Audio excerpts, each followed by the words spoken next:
what the bunny's done.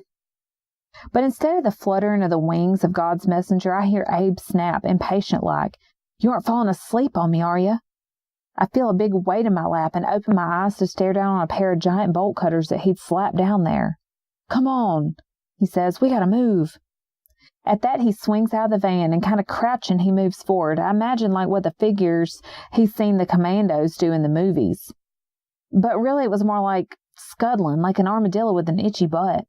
I actually saw one of them once when I went out down to Texas to visit my Aunt Sassy that moved out there, and that was the funniest sight. The armadillo, not Aunt Sassy, and not at all suiting for a commando hero, but it was kind of cute to see Abe dragging his butt down the side of the road. But I weren't going to scuttle. You could bet your behind on that. There I was, my butt flapping in the wind under my nighty t-shirt. If there had been wind, it would, barefoot as a backcountry youngin' and lugging 15 pounds of solid steel.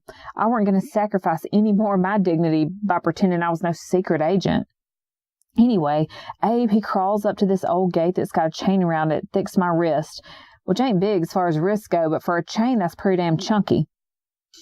Sorry for cussing. I guess I'm incorrigated. He looks around for his bolt cutter, which I'm holding, standing right beside him.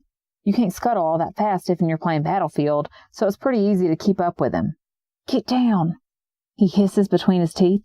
"What for?" I tell him. "Ain't nobody around here going to see us." "Get down."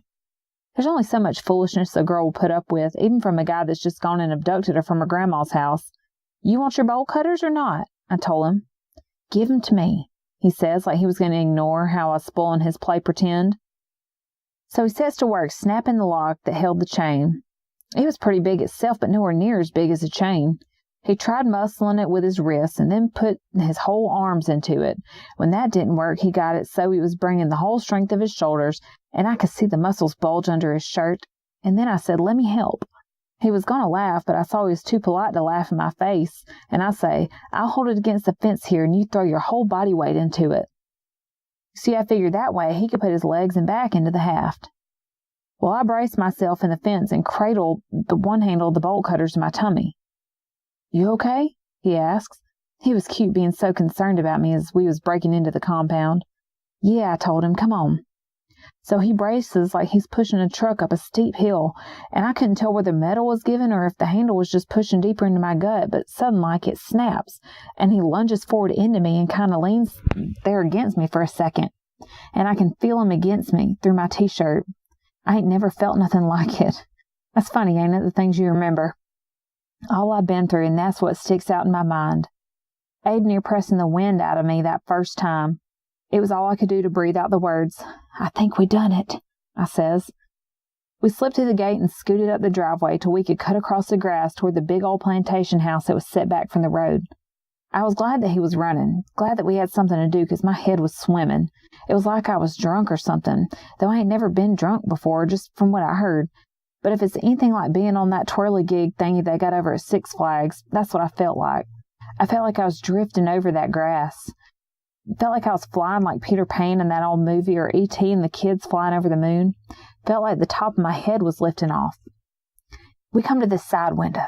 Abe, he counts the windows from the corner, like 1, 2, 3, 4, and slides this one up pretty as you please. We crawled through that window and padded across the office, and then opened a door on what looked to be like a little zoo. Inside was all cages with little critters in them, cats and dogs and puppies and kittens, little tiny white mice and a big old black monkeys and chimpanzees. There was rabbits and guinea pigs, though they didn't look at all like pigs, I'm here to tell you.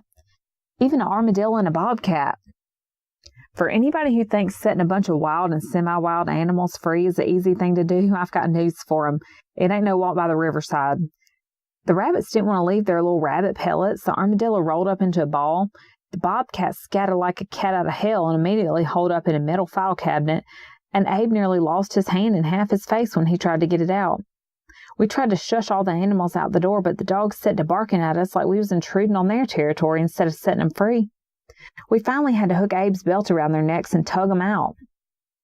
One was a great, big, huge black fellow that dug his feet on the linoleum floor, and we could hear his claws scratching all the way down the corridor, and his howling as he protested was something terrible, like we was dragging him to a flea bath, not setting him free. We lugged out the rabbit, beasts out of their cages and dumped the dumb bunnies out, and they set to lopping lazily on the lawn. Abe got a broom and flushed the bobcat out. As it was scooting, we set to hollering and waving our arms and kind of steered toward the door, and once it got a whiff outside, he scatted. It wasn't all clean, like I'm telling you, though. That old bobcat, he figured he'd pick himself up a meal on the way, I reckon, and swooped up one of them bunnies, just as casual as you or me would take a stop at old MacDonald's, and he run off into the trees with the little bunny between his teeth, squealing something awful. And I wanted to set out after the bobcat and teach him some manners. After all, we was there to give these poor critters new life, not set 'em on each other. But Abe, he explained how what we was seeing was nature taking its course. It might be wrong for us to kill the poor little critters, 'cause we know better. But for that little old bobcat, being a rabbit-snatching polecat was the only way it knew. It's the way God made him, Abe said.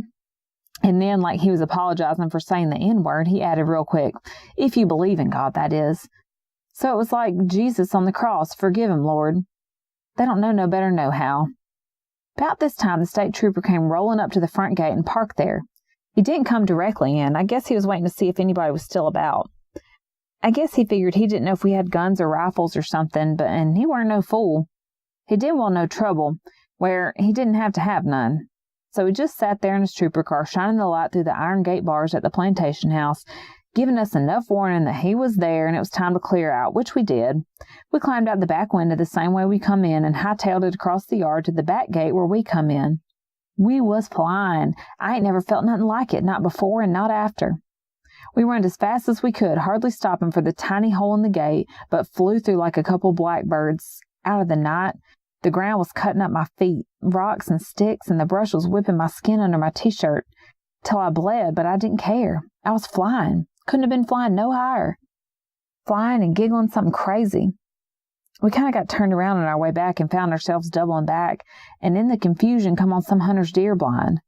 Abe went crazy on it, tugging and pulling and tearing it down. I jumped on it myself, hardly knowing what I was doing, just going crazy on it. All I knew was some mean old hunter used it to trick some poor, unsuspecting deer, and it seemed so mean and low down and full of unfair trickery that I jumped on it too. I was pushing and Abe was tugging, then I was pulling and Abe was heaving. We was screaming something crazy. Abe was cursing the hunters and swearing at the murderers in the lab that peeled the poor bunnies' eyelids back and poured acid into their little eyes just 'cause they got nothing better to do.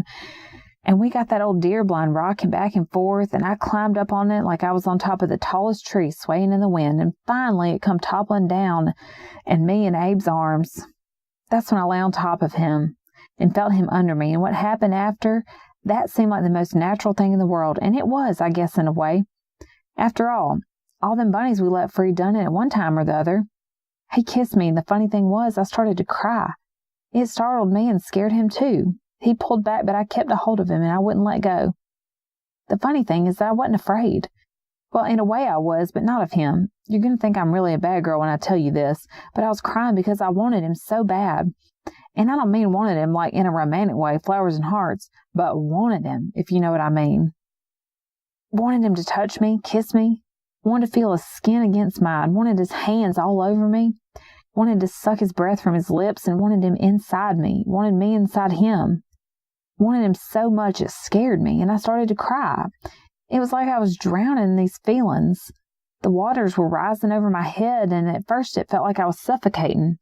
I breathed so hard like in a dream, when you're falling into the water and are swamped with fear that you can't breathe, and then a lightness came to my head, like I was floating, and I realized I could breathe. I was breathing underwater. Such a feeling of lightness and freedom and being in touch with myself, my body, him, and the whole world. Somewhere in the back of my mind, I knew I was truly lost, that I was a very bad girl to be feeling such things, but I didn't care. It was so delicious, this feeling of delicious floating that just swept over my body, like every nerve in my body was being tickled and was on the verge of giggling. I ain't never been drunk before, but if it was anything like this, I'd want to be drunk every day. Only it was a drunk, not like Uncle Willie when he drinks too much from his own whiskey still, and his face sags and his voice gets all slurry, but just the opposite. Everything came clear. Every nerve in my body was alive and tingling, open and aware in ways strange and wonderful. I smelled the grass beneath me pushing up into my back, heard every inch of my skin touching his, saw his breath, and smelled his heartbeat. And when I opened my eyes, I saw straight up into the heart of the night sky. And when I closed them, it was like I could hear the world breathe. It was then I know that my little Christine was brought to me. So you see, as hard as I tried, I just can't stop being bad. No matter what I do, it don't turn out right. I guess what Daddy says about my going to the place where bad people go is true.